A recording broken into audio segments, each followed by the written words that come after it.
Okay, we're now going to talk about protecting the external walls of your property. So, for example, a lot of brickwork which we have on properties are, to a certain extent, watertight, but it depends how long the duration of the water which is outside the property. So, say for example, groundwater flooding, you could have water outside the external wall for maybe several weeks, 3 or 4 weeks. And when you've got water against it, the walls actually become porous. So there are some ways that you can actually make them more waterproof. This affects both also the perimeter wall.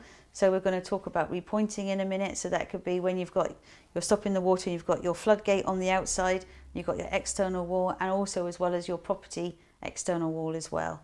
So we've got two products which we tend to use. We've got the epoxy resin, which we've got this one, which is a paint on, which typically will go up to about 900 ml of depth to obviously protect that property. But you would only ever do this after the building has been properly repointed to make sure that it is in as good a condition as possible.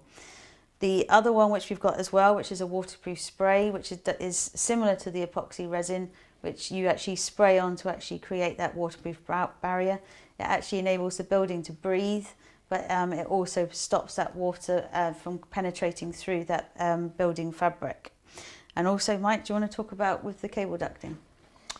With your cables that actually enter from the external part of the property, there's also, rather than using your conventional expanding foam that every builder tends to use to fill in the voids, there's actually this putty. What this putty does, at this point here, it's very soft and malleable.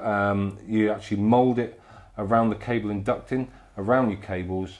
Once it hits the elements of the air, it actually starts creating a hard barrier, and it'll actually go as hard as a good seal to prevent any water entering the property.